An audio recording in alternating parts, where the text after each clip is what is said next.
Angry child to a happy child.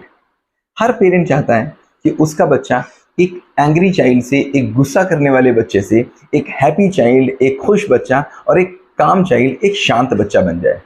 आज इसी topic पर डिटेल में बात करेंगे। न केवल इसका सलूशन ढूंढेंगे बल्कि इसके कारणों पर भी बात करेंगे। इससे पहले कि वीडियो शुरू करें, अगर आपके बच्चे में भी सेम प्रॉब्लम है, जो और पेरेंट्स मुझसे फ़ोन करके मैसेज करके कहते हैं, क्या कहते हैं वो, कि मेरा बच्चा अब बैक आंसरिंग करने लग गया है। अगर जो वो काम कर रहा है उसकी मर्जी का काम अगर आप टोक दीजिए तो वो गुस्सा हो जाता है, वो चिड़चिड़ा हो जाता है, कभी कभी वो फिजिकल होने लग गया है, या तो वो बहुत शांत हो गया है, वो डिप्रेशन में जाने लग गया है, वो मेरी बात मानता ही नहीं है। कभी कभी तो वो केवल इसीलिए बात नहीं मानता है कि वो मैंने बोली इसलिए नहीं मानेगा। इवन वही वो सेम बात अगर उससे उसके फ्रेंड्स बोल दें तो वो मान जाएगा। इवन वही बात अगर कोई और बोले तो मान जाएगा, मैं बोलूं तो वो नहीं मानेगा। ऐसा अगर हो रहा है आपके बच्चे के साथ तो लिखिए यस इट इज। और एक काम मैंने और किया है, मैंने एक व्हाट्सएप ग्रुप क्रिएट किया है जिसका लिंक इस चैट बॉक्स में दिया हुआ है और ऊपर डिस्क्रिप्शन में भी दिया हुआ है, उसको ज्वाइन कर लीजिए। अगर आपको इम्प्लीमेंटेशन में कोई प्रॉब्लम आती है तो हम लोग वहाँ पर डिटेल डिस्कशन भी करते हैं। सो बात करते हैं कि इसके लिए करना क्या है। तो जब हम करने की बात करेंगे तो करने हमेशा दो तरीके के होते हैं, एक प्रिवेंटिव एक्शन और एक क्यूरेटिव एक्शन। ये क्या होते हैं, जैसे जिस रूम में मैं बैठा हूँ, अगर इस रूम में आग लग जाए तो पहले मैं क्या काम करूँगा, आग को बुझाऊंगा, right. This is called curative action. लेकिन यहीं पर रुक जाना बिल्कुल बेवकूफ़ी होगी। क्यों? क्योंकि दोबारा भी आग लग सकती है। तो आग बुझाने के बाद मुझे उन सारे कारणों पे बात करनी पड़ेगी जिन कारणों से आग लग सकती है। अगर उसको बंद नहीं करेंगे तो हम दिन भर आग बुझाते ही रहेंगे, और उन कामों को हम बोलते हैं प्रिवेंटिव एक्शन। सो दोनों काम हम यहाँ पर करेंगे, क्यूरेटिव एक्शन भी और प्रिवेंटिव एक्शन भी।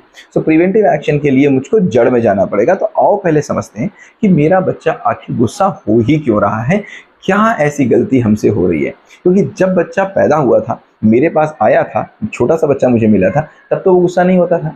इसका मतलब कोई तो ऐसे काम है ना जो उसके गुस्से को बढ़ा रहे हैं, और मैं क्या कर रहा हूँ, ऊपर से उसके गुस्से को कम करने की कोशिश कर रहा हूँ। तो एक फोर्स मैं ऊपर से लगा रहा हूँ और एक फोर्स यहाँ से लग रही है जो उसकी गुस्सा को बढ़ा रही है। तो दो फोर्स लग रहे हैं, दोनों पे काम करना जरूरी है, ये क्यूरेटिव एक्शन और ये प्रिवेंटिव एक्शन। तो अब बात करते हैं कि आखिर ऐसा क्यों हो रहा है।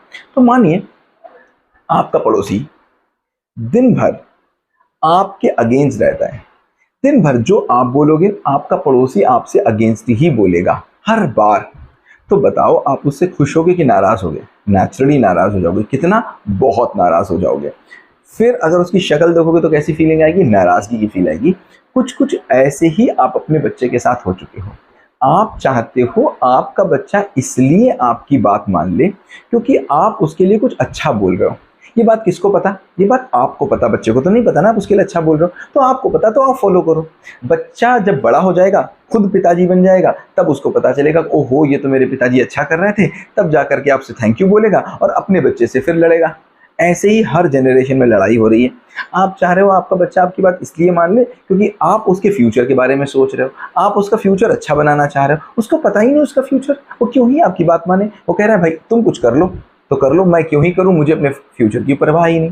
उसको परवाह कब होगी? जब वो बड़ा हो जाएगा, फिर अगेन आपको आके थैंक यू बोलेगा और अपने बच्चे से लड़ेगा। ऐसे जनरेशन दर जनरेशन चल रहे हैं। तो करना क्या है, देखो बात को, जब आप, इसका कारण पता क्या है, आप समझाते बहुत हो। समझाने का मतलब क्या होता है, जैसे एक बच्चा एक काम कर रहा है और आप बच्चे से बोल रहे हो बेटा ये काम नहीं दूसरा काम करो। तो जब आप बोलते हो दूसरा काम करो तो एक्चुअली आप बच्चे से ये काम करने के लिए मना करते हो। तो आप बच्चे से ये काम करने के लिए मना जब कर रहे हो तो आप उसके इस काम को रोक देना चाह रहे हो। लेकिन आपको ये समझना पड़ेगा, अगर बच्चा ये काम कर रहा है तो इसके पीछे उस काम करने की कोई बिलीफ होगी, यहाँ पर उसके पीछे कोई कॉज होंगे जो उसको ये काम करने के लिए मोटिवेट कर रहे हैं। अब आप इस काम को रोक देना चाह रहे हो लेकिन यहाँ तक तो पहुँच नहीं पा रहे हो। चूंकि यहाँ तक पहुँच नहीं पा रहे हो, आप उसको ये काम मना कर रहे हो, उसको ये काम समझ में आएगा नहीं, तो आप दोनों लोग अलग अलग टीम में हो जाते हो। अब कबड्डी के मैच में एक बंदा अलग टीम में, एक बंदा अलग टीम में, भले वो सगे भाई हों लेकिन उनको तो लड़ना ही पड़ेगा। ऐसा आज तक कोई मैच नहीं हुआ जिसमें दो प्लेयर लड़े हों और बिना अंपायर के फैसला हो गया हो। ऐसा आज तक कोई कोर्ट नहीं बना जिसमें दो वकील आपस में लड़ रहे हों और बिना जज के कोई उसमें से एक जीत गया हो ही नहीं सकता। इसीलिए आपको अपने बच्चे को लेकर के कभी पापा के पास, कभी चाचा के पास, कभी टीचर के पास जाना पड़ता है कि देखो ये मेरी बात सुनता ही नहीं है, इससे बात करो। क्यों कहना पड़ता है? क्योंकि आप दोनों विरोधी टीम में हो। जैसे आजकल आईपीएल चल रहा है, सोचो अभी सीएसके में धोनी भी है और एक कोई इंटरनेशनल खिलाड़ी भी है, दोनों कितने प्यार से खेल रहे हैं। अभी वर्ल्ड कप होगा, दोनों अलग अलग खेलेंगे तो दोनों ही आपस में लड़ेंगे। अभी क्यों नहीं लड़ रहे हैं? क्योंकि दोनों एक टीम में हैं। तब क्यों लड़ेंगे? दोनों अलग अलग टीम में होंगे। जैसे अभी धोनी या रोहित और विराट दोनों अलग अलग टीम में लड़ रहे हैं। अभी थोड़े दिन में वर्ल्ड कप चालू होगा, दोनों लोग एक टीम में आ जाएंगे तो लड़ेंगे? नहीं लड़ेंगे। तो बहुत इंपॉर्टेंट है, अगर आप अपने बच्चे से अपनी बात मनवाना चाहते हैं तो उसकी टीम में आ जाएं। सबसे पहले ये टीम में कैसे आना है अभी बात करते हैं 1 मिनट के बाद। पहले 2 फैक्टर्स और जानते हैं जिसके कारण कोई भी बात हमारी नहीं मानता है या कोई भी बात हमारी मानेगा। जब तक ये 2 फैक्टर आपको नहीं पता होंगे तब तक ना तो आपका बच्चा, ना आपकी पत्नी, ना आपका एम्प्लॉई, ना आपका एम्प्लॉयर, ना आपका फ्रेंड, ना आपका पड़ोसी, कोई आपकी बात नहीं मानेगा जब तक ये 2 फैक्टर्स नहीं होंगे। क्या?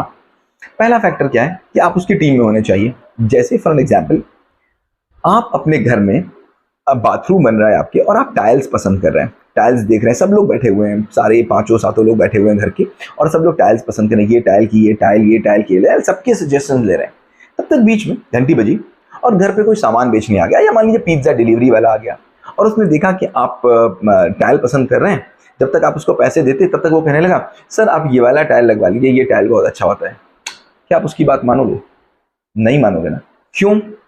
क्योंकि आपकी उससे कोई कनेक्टिविटी नहीं है। वहीं पर आपका अगर कोई एक फ्रेंड आ जाए, आपका कोई रिलेटिव आ जाए और वो आपसे कहे ये टाइल लगवा लो, भले आप मत मानो, बट उसकी बात को वेटेज दोगे, कम से कम उसकी बात को कंपेयर में रखोगे।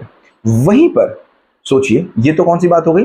ये बात हो गई कि आपकी उससे कनेक्टिविटी है या उससे कनेक्टिविटी नहीं है। This is playing one of the role. Second role क्या है कि अगर सोचो आपके घर में एक टाइल का मिस्त्री काम कर रहा हो, आज पहली बार आया हो, बिल्कुल पहली बार, कोई कनेक्टिविटी उससे नहीं है, पहली बार आया, बट आपको पता है वो बहुत बड़ा मिस्त्री है, बहुत बड़ा मिस्त्री टाइल लगाने आया है और वो आपको सजेस्ट कर देता है, देखता है आपको, वो भी वैसे ही क्रॉस होता है साइड से और वो बोलता है कि सर ये वाला टाइल लगाना, ये वाला टाइल ना बहुत अच्छा है, आप यही कंपनी सेलेक्ट करना। अब क्या करोगे? मानोगे कि नहीं मानोगे? यस, एक बहुत बड़ी प्रोबेबिलिटी कि आप उसकी बात मान लोगे। क्यों? उसको भी तो नहीं जानते हो, कोई कनेक्टिविटी नहीं है। बट यहाँ पर कनेक्टिविटी नहीं है, बट यहाँ पर क्या है? अथॉरिटी है। आप ये मानते हो कि वो अथॉरिटी है, वो उसमें एक्सपर्ट है। तो या तो बात मनवाने के लिए कनेक्शन होना चाहिए और या तो बात मनवाने के लिए आप अथॉरिटी होनी चाहिए। और आपकी अथॉरिटी की हाल ये है, आपकी कंडीशन ये है कि आपकी बात बच्चा इतनी भी नहीं मानता कि अगर स्कूल में उसकी प्री प्राइमरी की टीचर ने एक गलत प्लस माइनस का क्वेश्चन लगवा दिया है तो बच्चा वही लगाएगा, आपकी बात नहीं मानेगा, चाहे आप IITian क्यों ना हो। आपकी अथॉरिटी बच्चे की नज़र में ये है, आप एक्सपर्ट बच्चे की नज़र में ये है। अब ये वाला काम तो मैं आपके लिए कर दूंगा, कौन सा? एक्सपर्ट तो मैं आपको बना दूंगा। बस मेरे साथ बने रहिए, इस चैनल को फॉलो कर लीजिएगा, इस पेज को जहां भी आप देख रहे हैं वीडियोस देखते रहिए। एक्सपर्ट तो मैं आपको धीरे धीरे बना दूंगा। अब पहली वाली बात सबसे पहले ज़रूरी है, कौन सी? कि कनेक्टिविटी कैसे बढ़ेगी। तो कनेक्टिविटी के लिए 2 चीज़ें हैं, उसमें से देखिए, पहले देख लो आपने ग्रुप ज्वाइन कर लिया कि नहीं, क्योंकि ये जो मैं कनेक्टिविटी आपको बताने वाला हूँ, इस कनेक्टिविटी पे हम लोग एक्सरसाइज भी करेंगे। तो join the group which is there in the comment box. तो देखो, 2 चीज़ें होती हैं कनेक्टिविटी बढ़ाने के लिए, बहुत ध्यान रखिएगा। पहली चीज़ होती है इंटरटेनमेंट और दूसरी चीज़ होती है इंजॉयमेंट। क्या 2 चीज़ें होती हैं? एक होता है इंटरटेनमेंट और दूसरा होता है इंजॉयमेंट। दोनों में बहुत गहराई से अंतर समझना। इंटरटेनमेंट का मतलब क्या होता है? इंटरटेनमेंट का मतलब ये होता है कि सामने वाला कोई काम कर रहा है और मैं उसको देख करके इंजॉयमेंट कर रहा हूँ, मतलब खुश हो रहा हूँ, मज़ा ले रहा हूँ। मतलब सामने वाला कोई काम कर रहा है, उसको देख करके मैं एंजॉय कर रहा हूँ, मतलब मुझे मज़ा आ रहा है। इसको क्या बोलेंगे? Entertainment, right. जैसे मैं क्रिकेट मैच देखने गया स्टेडियम में, वहाँ धोनी, विराट कोहली सब लोग खेल रहे थे और मैं बैठ के देख रहा था, तो मेरे लिए क्या था? वो तो इंटरटेनमेंट, क्योंकि काम वो कर रहे थे और मैं क्या कर रहा था? देख रहा था। इसको बोलेंगे इंटरटेनमेंट। अब ज़्यादातर आप बच्चे के साथ इंटरटेनमेंट करते हैं, ज़्यादातर आप देखेंगे। दूसरा क्या होता है? इंजॉयमेंट। इंजॉयमेंट का मतलब क्या? मैं काम करूं और मैं ही मजे लूं, हम दोनों मिलके काम करें और हम दोनों मिलके मजे लें। जैसे वहां गेम में, उस स्टेडियम में धोनी, विराट सब लोग खेल रहे थे, तो वो खेल ले रहे थे और वही मजा ले रहे थे, तो उनके लिए वो क्या था? इंजॉयमेंट। और हम बैठ के क्या कर रहे थे? इंटरटेनमेंट। अब होता क्या है, जब मैं पूछता हूं आपसे कि क्या आप अपने बच्चे को समय देते हैं, तो आप बोलते हो हाँ देते हैं ना, और आप इंटरटेनमेंट का नाम गिनाते हो मुझको। क्या? हम लोग बैठ के मूवी देखते हैं, अब अगर 5 लोग बैठ करके मूवी देखोगे, this is not quality time, इसको क्वालिटी टाइम नहीं बोलते। आपने बैठ के मूवी देखी, सबने, सब बैठ के मूवी से एंजॉय कर रहे हैं, सब इंडिविजुअल है वहां पर, और सब किससे कनेक्टिविटी बढ़ रही है आपकी? अमिताभ बच्चन से, सचिन तेंदुलकर से, विराट कोहली से, किसी से कनेक्टिविटी बढ़ रही है आपकी, कपिल शर्मा से कनेक्टिविटी आपकी बढ़ रही है, आपस में कोई कनेक्टिविटी नहीं बढ़ रही है। तो अगर आप चाहते हैं कि बच्चे की टीम में आ जाएं, तो बच्चे के साथ एंजॉयमेंट करना शुरू करिए। दिन में कम से कम 1 घंटे, हफ्ते में कम से कम 7 घंटे, डेली समय नहीं मिल पाता है तो कभी कभी, लेकिन एंजॉयमेंट करना बहुत ज़रूरी है। जब आप बच्चे के साथ जाएं बाहर क्रिकेट खेलें, बच्चे के साथ जाएं लूडो खेलें, देखिए आपका बच्चा कितना बड़ा है। अब भूल गए आप क्या करना, पीठ पे लाद के बच्चे को चलना, आप भूल गए जय कन्हैया लाल की करना, भूल गए हाथी घोड़ा पाल की करना, ये सारी चीज़ें बंद हो गई हैं। इसीलिए हमारे बच्चे से कनेक्टिविटी खत्म हो गई है। आप परेशान हैं कि मेरा बच्चा मुझसे बात नहीं करता है, पड़ोसियों से करता है, वो दोस्तों के इन्फ्लुएंस में है, वो दोस्तों के इन्फ्लुएंस में है। क्यों? क्योंकि दोस्तों के साथ वो इंजॉयमेंट करता है, आपके साथ वो इंटरटेनमेंट करता है। घर में चूंकि इंटरटेनमेंट करने वाला, इंजॉयमेंट करने वाला कोई नहीं है, इसलिए वो मोबाइल के इंटरटेनमेंट में गया। क्यों? क्योंकि आपसे तो उसको कुछ मिल रही है। अब आपकी बच्चे के साथ बहुत ढेर सारी नेगेटिविटी है। कितनी? मान लीजिए -20 यूनिट नेगेटिविटी है आपके बच्चे के साथ। आपने उसको इतना ना किया, इतना ना किया, इतना ना किया, इतना ना किया कि बच्चे के अंदर बहुत नेगेटिविटी है। तो अभी करना क्या है? अब आप बोलोगे ना मैंने एक बार किया तो था ना, मैंने कल लूडो खेला तो था ना। अब सोचो आपका जो पड़ोसी था वो आपके, उसके साथ -20 नेगेटिविटी है, उसको ठीक करनी है तो क्या करना पड़ेगा? उन्हीं एक्शंस को रिवर्स करना पड़ेगा। वो आपको ना करता था हर बात में ना, अब हर बात में उसको हाँ करना पड़ेगा। लेकिन सोचो अगर वो एक बार हाँ कर देगा तो बात बन जाएगा क्या? नहीं। अभी तो केवल +1 मिला ना, -20 था तो 19 बार तो अभी बाकी है। जब वो 20 बार हाँ कर देगा तब तो वो बराबर में बैठेगा आकर के, और जब वो 40 बार हाँ करेगा तब कहीं +20 मिलेगा। लेकिन अब बात है हाँ कर किस में है? क्या बच्चे की बात को हाँ कर दें? बच्चा तो कुछ गलत बोलेगा। क्या बच्चे को मोबाइल देखने पे हाँ कर दें? बहुत से पेरेंट्स मुझे कहते हैं कि सर आप कहते हो बच्चे को मना मत करिए, बच्चे को हाँ करिए। अब बच्चा कह रहा है कि नहीं मैं 10 घंटे खेलूंगा, तो क्या मैं हाँ कर दूं? नहीं। अपनी मर्जी को बच्चे की मर्जी बना देना और बच्चे को पता भी नहीं चलना।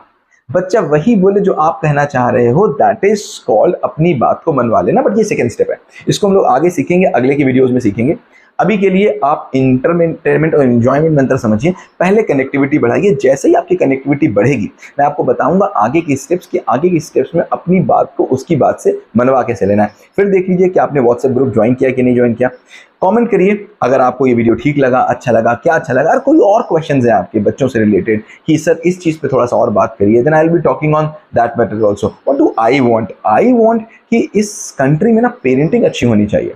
जैसे हम कार खरीदते हैं तो कार खरीदते ही, या तो कार खरीदने से पहले कार चलाना सीखते हैं, नहीं तो कार खरीदते ही कार चलाना सीख लेते हैं, उसके बाद कहीं हाईवे पे जाते हैं।